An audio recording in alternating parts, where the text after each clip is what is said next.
Alright, you guys remember that video about that kid that explained the fourth dimension? You know?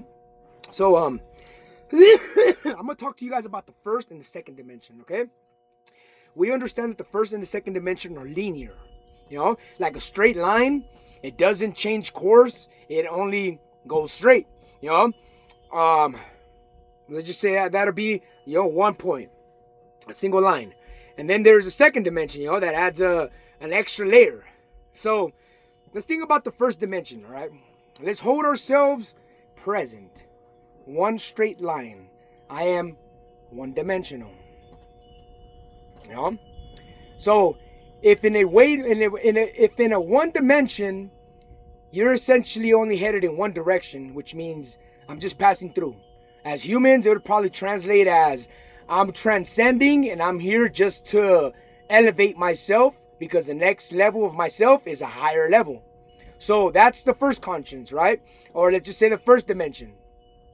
Then we have the second dimension, y'all. The second dimension being where it is that an extra context has came into the picture. We'll think about this like the astral projection or the impulse self, The conscience basically, it's that second dimension, So if the first dimension is presence, the second dimension becomes consciousness, And if third dimension is this part of me, so then it brings me to then wonder, how would the fourth dimension, be correlated through those variables that myself I can see in, because sure, you can tell me that I can't see the fourth dimension, You can also show me all the different layered dimensions and explain to me how somehow all those different layers of existence, are the fourth dimension.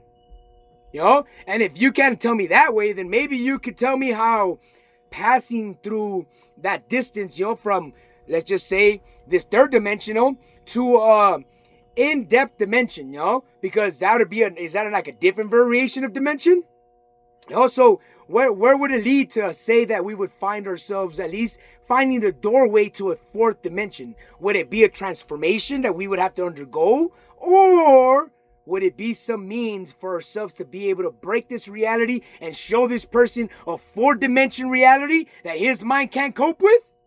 Or should we just try to understand maybe from a different point of view and be a bit more patient?